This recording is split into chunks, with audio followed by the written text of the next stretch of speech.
Jumpa lagi di Fakta Loka. Dalam perjumpaan kali ini, Fakta Loka akan mengangkat topik tentang 5 alasan mengapa kamu harus punya teman untuk berbagi cerita. Dalam hidup ini, kita tentunya tidak bisa hidup sendiri. Kita akan tetap membutuhkan orang lain untuk tempat bertukar cerita, untuk saling memberi dukungan dan berbagi satu sama lain. Tetapi, menemukan teman yang cocok untuk saling bertukar pikiran itu ternyata tidaklah mudah. Kita terkadang malah dihadapkan oleh teman yang toksik. Untuk itulah, berhati-hati dalam memilih teman seharusnya memang dilakukan. Berikut ini 5 alasan kenapa kita harus punya teman untuk berbagi cerita. Pertama, agar perasaanmu menjadi lebih lega dan tenang. Tidak dipungkiri, kita harus memiliki teman untuk berbagi cerita agar perasaanmu menjadi lega dan tenang.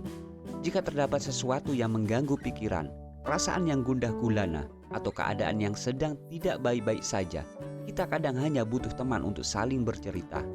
Kamu dapat mengeluarkan unek-unek yang selama ini mengganggu pikiranmu. Kebanyakan dari kita lebih suka menyimpan masalah karena tidak memiliki tempat untuk bercerita, sehingga stres mudah timbul pada diri kita. Untuk itu, carilah teman yang sekiranya kamu anggap enak untuk menjadi pendengar yang baik. Kedua, sebagai cara untuk mengeluarkan energi negatif dalam diri.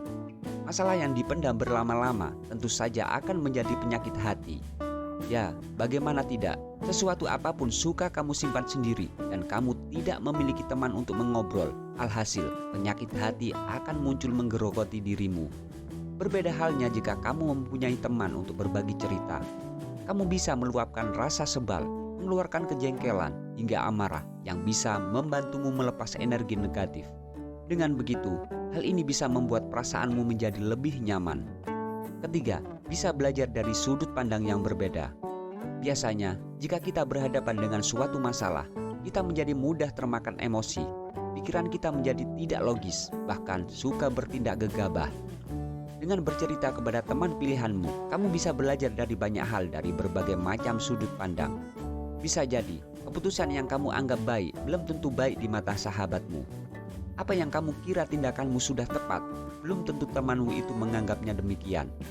Sebab setiap orang pada dasarnya memiliki pemikiran yang berbeda satu sama lain.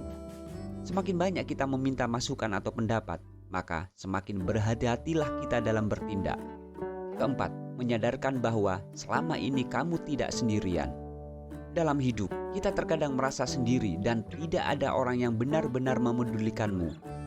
Perasaan inilah yang bisa menimbulkan energi negatif dalam dirimu. Tetapi dengan bercerita kepada sahabat, kamu dapat menjadi sadar diri bahwa ternyata masih banyak orang yang memedulikanmu. Tentu saja, masih banyak orang yang nasibnya sama dan menyadarkan bahwa diri ini tidaklah sendirian. Dengan begitu, kalian bisa saling menguatkan satu sama lain. Orang yang merasa sendiri dalam hidupnya dapat menyebabkan dirinya melampiaskan emosi jiwanya pada hal yang tidak baik. Kelima, bisa memperbaiki mood atau perasaan. Memiliki teman yang enak diajak mengobrol berdua dan enak diajak saling bertukar pikiran ternyata sebuah hal yang sangat istimewa. Saat sedang memiliki masalah, kamu dan dia bisa saling menghibur satu sama lain. Entah itu menghibur dengan candaan, lelucon, gurauan, dan lain sebagainya. Dengan begitu, perasaan yang semula berantakan bisa kembali membaik. Memiliki teman yang enak diajak berbagi cerita memang sepantasnya dipertahankan. Sebab tidak semua orang beruntung dalam menemukan teman yang tepat. Semoga video singkat ini bermanfaat. Dan jangan lupa untuk like, komen, dan subscribe. Sampai bertemu kembali pada video-video Fakta Loka berikutnya. See you.